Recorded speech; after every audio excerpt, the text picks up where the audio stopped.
rire, les carottes me feront pleurer. L'âne de l'alphabet a su m'apprendre à lire pour de vrai.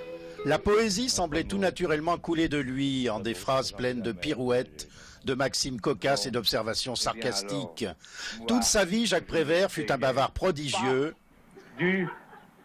Sa faconde étincelante éblouissait tous ses auditeurs.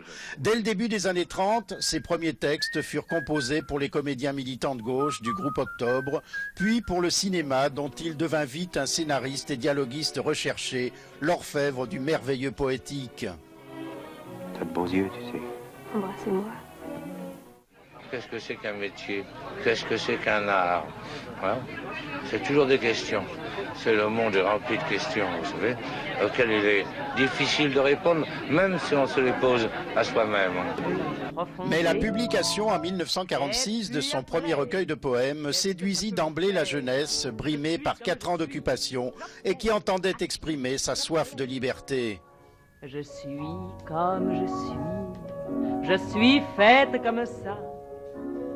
Quand j'ai envie de rire, oui, je ris aux éclats. Après la guerre, les textes souvent anticonformistes de Prévert sont mis en musique et chantés dans les caves de Saint-Germain-des-Prés. Ils suscitent l'intérêt de Jacques Canetti, le grand découvreur de talent de la chanson française. Mon père a adoré les chansons de Prévert. En 1949, quand il rencontre les frères Jacques, il leur dit « Venez avec moi, nous allons enregistrer un disque avec les chansons de Prévert ».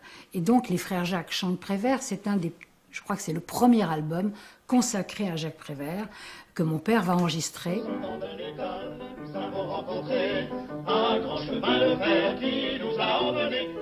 Infatigable piéton de Paris depuis son impasse parisienne près du Moulin Rouge, à l'affût du spectacle de la rue, Jacques Prévert peuplait sa poésie de petites touches de vie, en anarchiste bon enfant qui a toujours défendu les faibles contre les forts. Un auteur qui sort complètement du canon littéraire, qui mélange les genres.